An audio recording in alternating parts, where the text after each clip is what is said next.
Assalamualaikum warahmatullahi wabarakatuh. Di sini kami akan mempresentasikan tentang metode pembelajaran.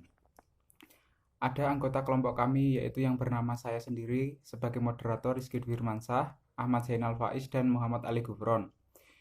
Dan yang pertama yaitu pengertian metode pembelajaran. Metode adalah suatu cara yang teratur atau yang telah dipikirkan secara mendalam untuk digunakan mencapai sesuatu.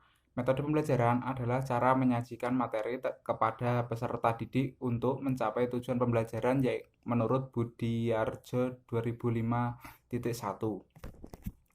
Metode pembelajaran adalah suatu cara yang digunakan oleh pengajar dalam sebuah pembelajaran dengan cara mempersiapkan penuh dalam menyajikan untuk menyajikan sebuah materi pembelajaran dengan teratur dan yang berbeda untuk mencapai hasil belajar dengan kondisi yang berbeda, yaitu menurut Sudrajat 2009. Maksudnya dari pernyataan tersebut yaitu metode pembelajaran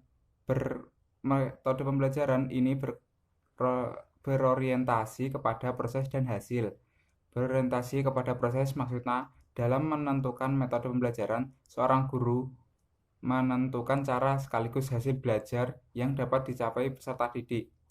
Hasil pembelajaran yang dicapai peserta didik dapat berupa hasil-hasil yang nyata. Itu metode pembelajaran dapat diartikan sebagai cara yang digunakan untuk mengimplementasikan rencana yang sudah disusun dalam bentuk kegiatan nyata dan praktis untuk mencapai tujuan pembelajaran. Yang selanjutnya yaitu dapat pula dikatakan bahwa metode adalah prosedur pembelajaran yang difokuskan ke pencapaian dan tujuan. Kemudian selanjutnya ada jenis-jenis metode pembelajaran PKN.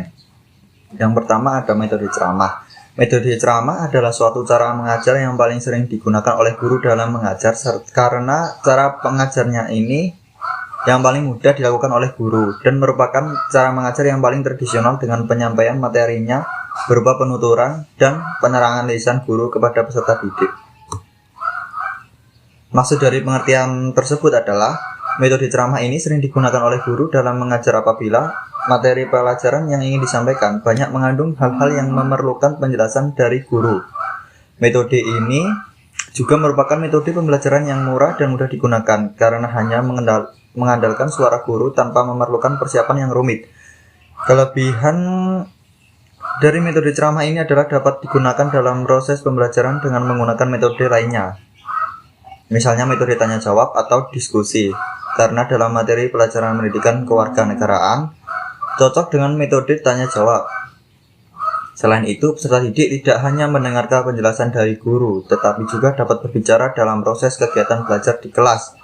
Namun, kelemahan dari metode ceramah adalah materi yang dikuasai oleh peserta didik dari hasil ceramah akan terbatas pada yang dikuasai oleh guru.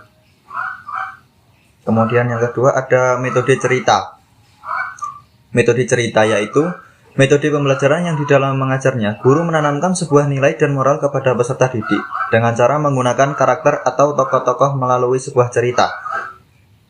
Cerita legenda, hikayat, dan dongeng bersejarah lokal juga bisa digunakan oleh guru dalam menanamkan nilai dan moral kepada peserta didik. Contohnya pelajaran pendidikan kewarganegaraan dalam materi sikap nasionalisme dan patriotisme. Guru akan menceritakan bagaimana sikap para pahlawan pada zaman dahulu dan menceritakan pula bagaimana sikap nasionalisme dan patriotisme yang harus dimiliki. Yang ketiga ada metode tanya jawab.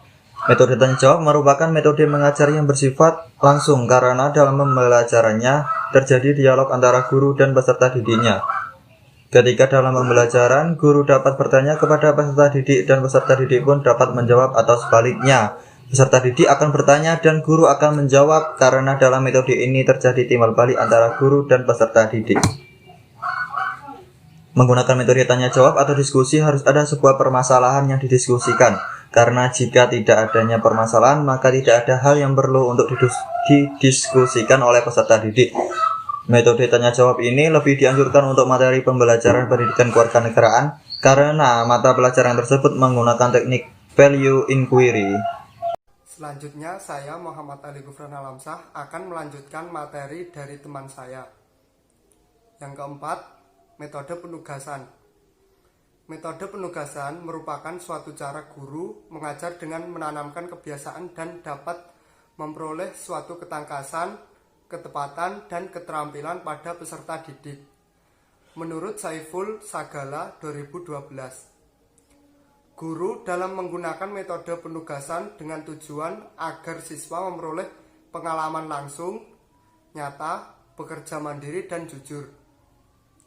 Misalnya, guru memberikan tugas berupa menuliskan pengalaman dalam menolong teman. Jadi peserta didik dapat menulis peristiwa apa dia menolong adiknya, bagaimana cara dia menolong adiknya, bagaimana perasaannya ketika dia memberikan pertolongan kepada adiknya, dan seterusnya. Yang kelima, metode permainan atau kompetisi. Metode permainan atau kompetisi merupakan metode yang dapat membangkitkan motivasi serta menciptakan suasana senang dalam belajar bagi peserta didik. Belajar sambil bermain membuat peserta didik akan mengenal tentang dunianya, belajar tentang hidup bersama, belajar arti persahabatan, belajar tentang lingkungan yang ada di sekitarnya, belajar tentang bahasa, belajar tentang moral, dan sebagainya. Bermain juga merupakan kebutuhan peserta didik yang seharusnya difasilitasi oleh orang tua, guru, atau orang dewasa pada umumnya. Dalam buku Tarwiyah 2012 halaman 1. Peserta didik akan mudah menyerap materi pelajaran ketika dalam suasana yang menyenangkan. Oleh karena itu, guru mengajar menggunakan metode ini dengan menyajikan bahan ajar melalui permainan. Dengan menggunakan metode ini, dapat membuat atau menciptakan permainan yang akan digunakan dalam mengajar. Misalnya, dapat berupa teka-teki menggambar, dan lainnya. Dan di dalam permainan tersebut memuat isi pesan berupa nilai, moral, dan norma sesuai dengan tuntutan pendidikan kewarganegaraan atau PKN. Itu saja presentasi dari kelompok kami. Kurang lebihnya saya mohon maaf beserta teman-teman saya. Wassalamualaikum warahmatullahi wabarakatuh.